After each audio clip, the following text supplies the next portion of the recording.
Did you know that every year millions of gallons of oil are spilled into our oceans, harming marine life and ecosystems?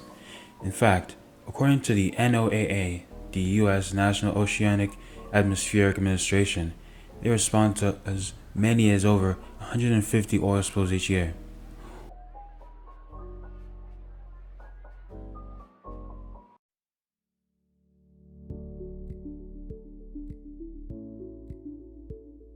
Oil is a crucial resource for modern societies, as it is used to power our transportation systems and to generate electricity. However, the extraction and transportation of oil can have serious environmental and social impacts. Many European companies, such as Shell, have been moving their operations into developing countries like Nigeria, where the regulatory framework for environmental and social protection is often weaker. As a result, these companies have been accused of prioritizing profit over safety, and have been linked to major oil leaks and spills that have had devastating consequences for local communities and ecosystems. For example, a report by Amnesty International found that Shell was responsible for at least 1,800 oil spills in Nigeria between 2007 and 2020, many of which were caused by poor maintenance and aging infrastructure. These spills have contaminated water sources, destroyed farmland, and led to health problems for local residents, highlighting the urgent need for stronger regulations and accountability in the oil industry.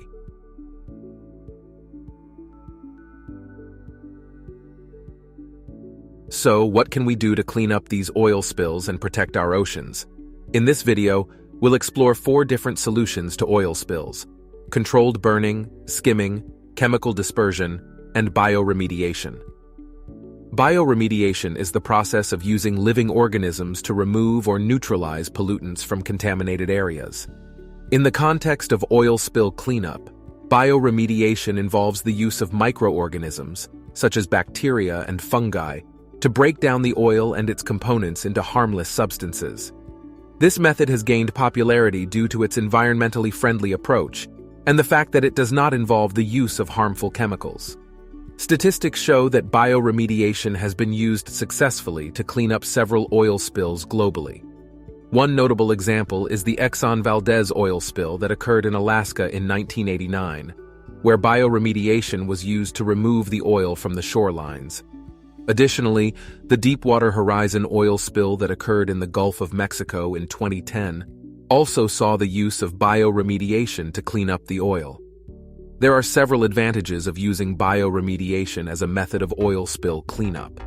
Firstly, it is an environmentally friendly method that does not involve the use of harmful chemicals that can harm marine life and the environment. Secondly, bioremediation is a cost-effective method that requires minimal equipment and labor, making it a practical solution for smaller oil spills. Thirdly, it can be an effective solution to oil spills in hard-to-reach areas, such as marshes and swamps, where other methods may be difficult to implement. However, bioremediation also has its disadvantages. One of the main challenges is the selection of the appropriate microorganisms to use, as not all microorganisms can break down oil effectively. Additionally, the effectiveness of bioremediation can be affected by several factors, such as temperature, pH levels, and the amount of oxygen in the environment. So what about controlled burning? Well, controlled burning is a process where spilled oil is intentionally ignited in a controlled manner to burn off the oil. This method is typically used in situations where other methods, such as containment and mechanical recovery, are not feasible.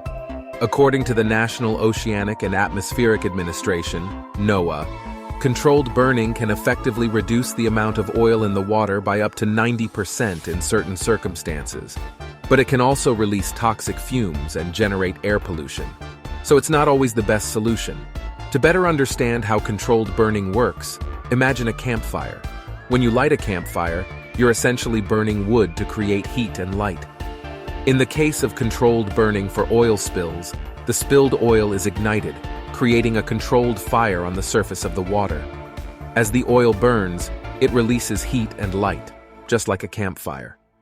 The heat from the fire causes the oil to break down into smaller, less harmful compounds that can be more easily dispersed or recovered from the water.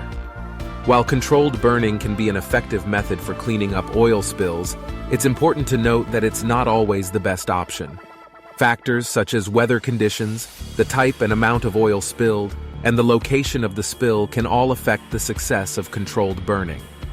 Additionally, there are potential risks associated with controlled burning, such as air pollution and harm to wildlife. Therefore, it's important to carefully evaluate each spill on a case-by-case basis and determine the best course of action for cleanup. One method for containing and cleaning up oil spills is through a process known as skimming. But what exactly is skimming, and how does it work? Skimming involves removing the oil from the surface of the water using specialized equipment such as booms, skimmers, and vacuum systems. These tools are designed to separate the oil from the water and contain it for disposal or recovery. In a report by the Environmental Protection Agency, EPA, in moderately rough or choppy water, skimmers tend to recover more water than oil. Different types of skimmers offer advantages and drawbacks depending on the type of oil being recovered, the sea conditions during cleanup efforts, and the presence of ice or debris in the water. EPA 2020. To better understand how skimming works, imagine a spoon used to remove the cream from the top of a glass of milk. Skimming oil from the water surface works in a similar way. The skimmer moves along the surface of the water using a combination of suction and buoyancy to collect the oil. The oil is then separated from the water, either through the use of filters or by allowing the oil to settle in a holding tank. Skimming can be an effective method for cleaning up oil spills, but its success depends on several factors, including the type and amount of oil spilled, the weather conditions, and the location of the spill. Additionally, skimming can have limitations, such as difficulty in removing oil from sheltered areas or rough seas. Despite these limitations, skimming remains an important tool in the fight against oil pollution in our oceans and waterways.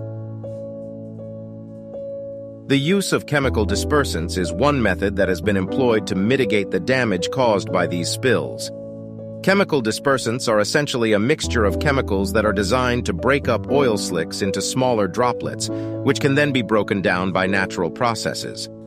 According to a study by the U.S. National Oceanic and Atmospheric Administration, the use of chemical dispersants during the Deepwater Horizon oil spill in the Gulf of Mexico reduced the amount of oil reaching the shore by about 50%. When a spill occurs, the dispersants are applied either by aircraft or boats. The dispersant is sprayed onto the oil slick, where it begins to mix with the oil and break it down into smaller droplets. This process can take several hours or even days, depending on the size of the spill and the weather conditions. The effectiveness of the dispersants can also depend on factors such as the type of oil, the weather conditions, and the location of the spill. While the use of chemical dispersants can be effective in reducing the amount of oil in the water, it is important to remember that there can be unintended consequences. For example, in an article from Center for Biological Diversity, they made clear to point out that dispersants and dispersed oil have been shown to have significant negative impacts on marine life, ranging from fish to corals to birds. Dispersants release toxic breakdown products from oil that, alone or in combination with oil droplets and dispersant chemicals, can make dispersed oil more harmful to marine life than untreated oil. Biological diversity.